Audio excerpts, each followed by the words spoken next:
பொள்ளாச்சி வந்து சொல்லோ சொல்லவே என்னம்மா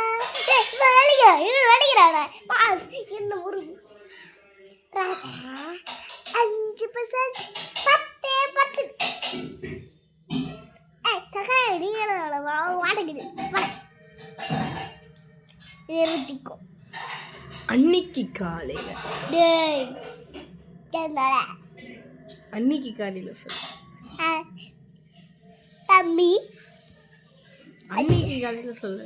ஐயா இல்ல டெலீட் பண்ணிடுவேன் சரி போ அன்னைக்கு காலையில சவுண்ட் கூச்சு அப்ப என் பொண்டாட்டி குளிச்சுட்டு தண்ணி போச்சு சூப்பரா காப்பி குடிச்சிட்டு காக்கா அப்படி குளிச்சு மடி கட்டு அப்படி எரிஞ்சா அப்படி தெரியுமா உங்க வீட்டு பிள்ளை உங்களோட பிள்ளை மாமா படுத்திருந்தார் குளிச்சு